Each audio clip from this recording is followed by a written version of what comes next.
Dear student, good morning. तो animal tissue पढ़ा रहे थे। एनिमल टिश्यू की डिफरेंट टाइप्स हमने स्क्वामस, क्यूबाइटल, कॉलमनर और सिलिएटेड एक्सेट्रा पढ़ा दिया था। आज हमें पढ़ाना है अबाउट द ग्लैंडुलर एपिथेलियल। कौन सा पढ़ाना है? Glandular epithelial tissue. उसके पहले समझने के पहले सबसे पहले थोड़ा क्विक रिवाइज करते हैं। क्यूबाइटल एपिथेलियल टिश्यू जो था उसकी जो सेल्स थी, स्क्वामस पहले पढ़ाया था, सबसे पहले पढ़ाया था कैसा? Squamous epithelial tissue. स्क्वामस के बाद हमने कौन सा पढ़ाया था आपको? स्क्वामस के बाद हमने पढ़ाया था क्यूबाइटल पढ़ाया था बेटा। सबसे पहले स्क्वामस दो टाइप के बताए थे। सिंपल स्क्वामस एपिथेलियल टिश्यू था, एक स्ट्रैटिफाइड स्क्वामस एपिथेलियल टिश्यू था, ठीक है। इसके बाद हमने पढ़ा था क्यूबाइटल। क्यूबाइटल के बाद कॉलमनर, कॉलमनर के बाद बताया था सिलिएटेड, और सिलिएटेड के बाद आज बताने जा रहे हैं about the glandular epithelial tissue. Glandular epithelial tissue एक मॉडिफाइड कॉलमनर एपिथेलियल टिश्यू ही है। आप कह सकते हैं glandular tissue, glandular epithelial tissue is a modified कौन सा epithelial tissue बताया था? columnar epithelial tissue है, ठीक है। और इसकी जो सेल्स होती हैं वो मॉडिफाइड हो जाती हैं किसके लिए? For the secretion.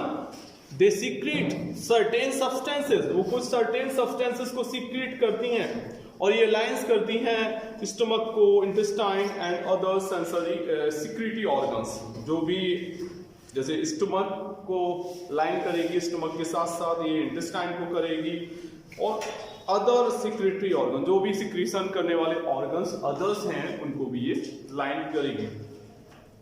और जो ग्लैंड सेल्स हैं में अकर सिंगुलरली एज यूनिसेलुलर ग्लैंड, ये सिंगल में भी हो सकती हैं, यूनिसेलुलर ग्लैंड्स भी हो सकती हैं।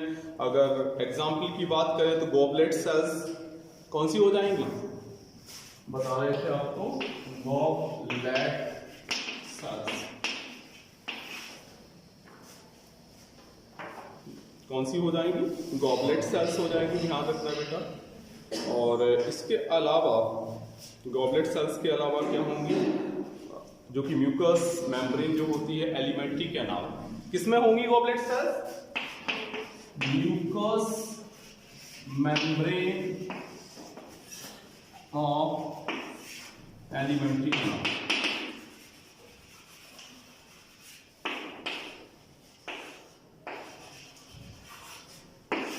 Mucus membrane of alimentary canal में प्रेजेंट होती है, ठीक है बेटा। तो ये ध्यान रखना। और ये मल्टी सेलुलर भी हो सकती हैं। जैसे मल्टी सेलुलर ग्लैंड्स में कौन हो जाएंगी? स्वेट ग्लैंड्स हैं, सीवेसियस ग्लैंड्स हैं। स्वेट ग्लैंड्स का काम क्या होता है? Secretion of sweat. सीवेसियस ग्लैंड्स का काम क्या होता है? टू सीक्रेट द सीबम और ऑयल। जो ऑयल होता है वो इन्हीं ग्लैंड से निकलता है। इसके अलावा स्किन है, सेलेब्री ग्लैंड्स हैं, मेमरी ग्लैंड्स एक्सेट्रा में ये प्रेजेंट होती हैं ग्लैंडुलर एपिथेलियल टिश्यू। अगर हम फंक्शंस की बात करें तो जैसे फंक्शंस में आपको पता ही है कि इनका प्राइमरी फंक्शन क्या होगा? सिक्रीशन, सिक्रेटरी सेल्स है। तो आप कह सकते हैं कि जो ग्लैंडुलर एपिथेलियम जो सेल्स हैं, ये टिश्यू है, it directly responsible for secretion of sweat. क्या क्या सीक्रेट करेगा? स्वेट को करेगा, ऑयल को करेगा, मिल्क को करेगा, digestive enzymes as well as hormones etcetera. इसको सीक्रेट करेगा, एंजाइम्स को करेगा और हार्मोन्स को। हार्मोन्स एक नया टर्म आपको शायद सुनने में मिला हो, एंजाइम्स एंड हार्मोन। एंजाइम्स का मतलब है एंजाइम्स आर बायोकैटालिस्ट। एंजाइम्स क्या होते हैं? बायोकैटालिस्ट होते हैं। मींस ये कोई भी जो रिएक्शन हो रही है उस रिएक्शन के रेट को एक्सेलरेट कर देते हैं, बढ़ा देते हैं। ऐसे को क्या कहेंगे हम? एंजाइम। फॉर एग्जांपल बात करें तो जो हम लोग जो बक्कल कैविटी जो है अपनी, जिसमें सलाइवा निकलती है, आप कभी एक्सपेरिमेंट करके देखना, एक थोड़ा सा पीस ब्रेड का लेना, उसको चबाना और लगभग 30 to 40 सेकेंड चबाना बड़े मन से। आप देखेंगे कि शुरुआत में जो टेस्ट, कोई टेस्ट नहीं था, वो थोड़ा मीठा सा हो गया, स्लाइटली कैसा हो जाता है? स्वीटन हो जाता है। क्यों हो जाता है? कारण ये है, आपने जो ब्रेड का पीस लिया है वो क्या है? स्टार्च है। स्टार्च पर जब सैलिवरी एमाइलेज की रिएक्शन होती है, किसकी होती है? सैलिवरी एमाइलेज की रिएक्शन होती है, इस जिसको टायरिन भी कहते हैं, या टायरिन कह लो या salivary amylase, so it will be formed to the maltose, that is malt sugar बन जाती है। स्टार्च से क्या बन गई? Malt sugar. जब शुगर है तो कैसी होगी? टेस्ट में मीठी होगी। तो ये एंजाइम है। हार्मोन की बात करें तो हार्मोन्स आर केमिकल मैसेंजर। ये क्या होते हैं? केमिकल मैसेंजर होते हैं which secretes by the endocrine glands. ये कहां से सीक्रेट होंगे? एंडोक्राइन ग्लैंड से होते हैं। जैसे अपने ब्रेन में एक ग्लैंड होती है जो पिट्यूटरी ग्लैंड बोली जाती है, जो मास्टर ग्लैंड भी कही जाती है। मास्टर का मतलब क्या होता है? जो कंट्रोल कर रहा है। तो ये भी जो पिट्यूटरी ग्लैंड है ये कंट्रोल करती है जितनी भी एंडोक्राइन ग्लैंड्स होती हैं, उनके फंक्शन को रेगुलेट करती है। थोड़ा हमने इसलिए ये चीज बता दी क्योंकि ये टर्म्स आपके में आए थे। कौन कौन से आए थे? Enzymes and hormone. हमारे ख्याल से आपको ये बात समझ में आ गई होगी। ओके, बात करेंगे about the next which is the 6, जिसका नाम है सेंसरी एपिथेलियम। ग्लैंडुलर के बाद बात करेंगे सेंसरी एपिथेलियम।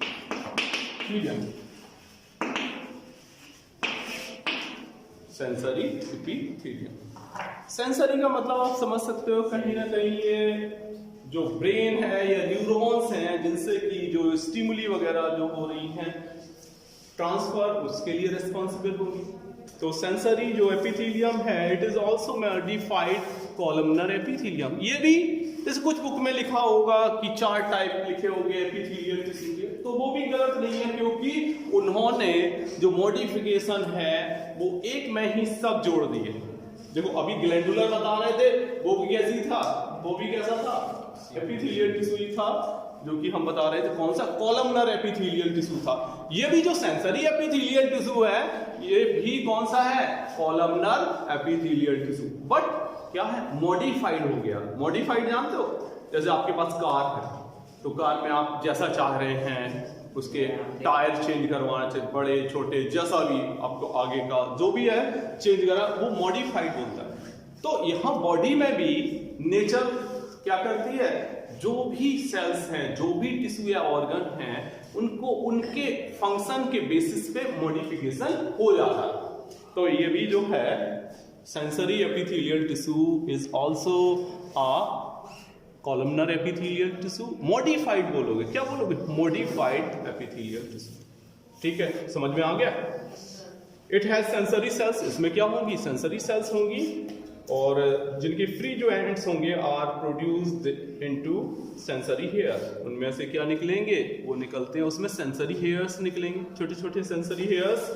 और सेंसरी एपिथेलियम जो है वो कहाँ पाई जाएगी? सेंस ऑर्गन्स में। सेंस ऑर्गन्स कहाँ से? जैसे आंख सेंस करती है कि नहीं करती है? तो सेंस ऑर्गन्स, अब सेंस ऑर्गन्स में यहाँ टेस्ट बड्स हैं। टेस्ट बड्स का मतलब जो हमारी टंग होती है, टंग में कई टेस्ट हैं, साल्ट, स्वीट, बिटर, सोर एक्सेट्रा। तो इसके लिए रिस्पॉन्सिबल कौन है? यही सेंसरी एपिथेलियल टिश्यू है which is present on the taste bud, and taste bud are present on the tongue. Tongue पे क्या हो गए? टेस्ट बड होते हैं। आपने देखा होगा किसी को कोरोना हो गया है या अगर कोई जुकाम हो गया तो उसको टेस्ट नहीं आता है, तो उस समय ये टेस्ट बड जो होती है वो थोड़ी इनएक्टिव हो जाती है, जिसकी वजह से अपन को ये फील आता है कि क्या कोई कुछ भी कहते नहीं, कुछ भी स्वाद ही नहीं मिल रहा। तो जब टेस्ट बड अगर इनएक्टिव होंगी तो स्वाद कहाँ से मिलेगा? ठीक है, तो एक तो बात ये हो गई, इनकी जो प्रेजेंटेशन बता दी हमने, टेस्ट बड टंग पे होंगी।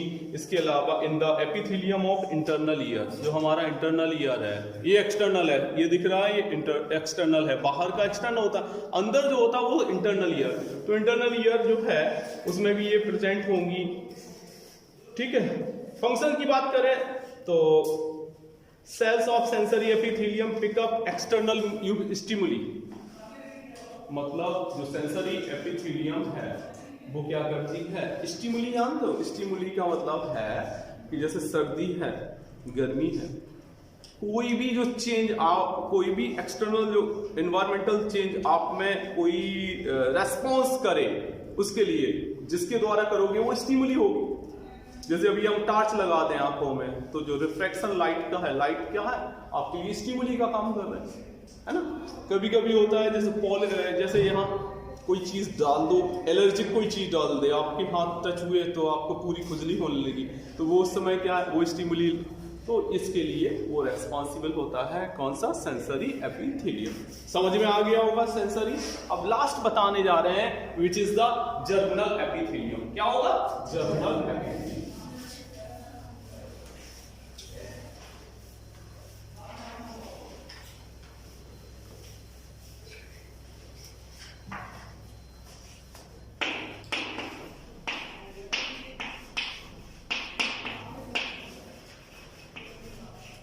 जर्मिनल एपिथेलियम, ठीक है बेटा। क्या बता रहे हैं अबाउट द जर्मिनल एपिथेलियम।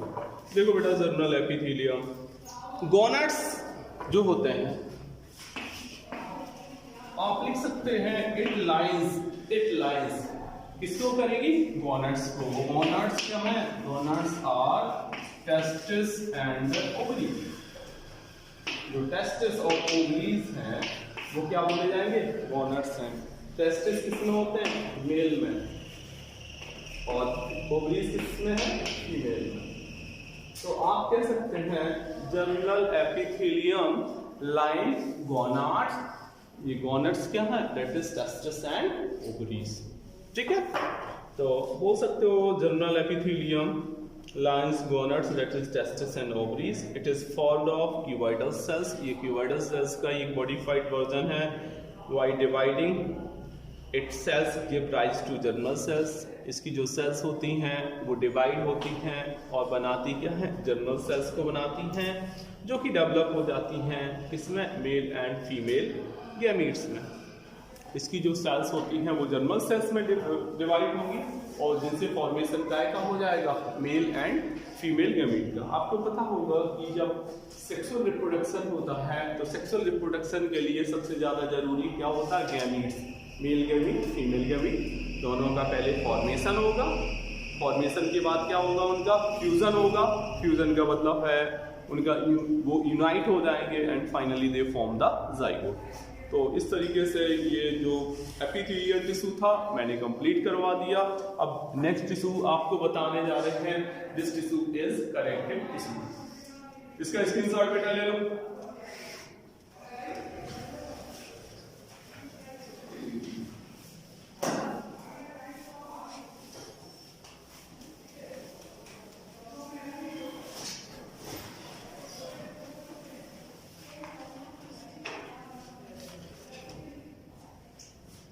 दूसरा जो होगा उसका नाम होगा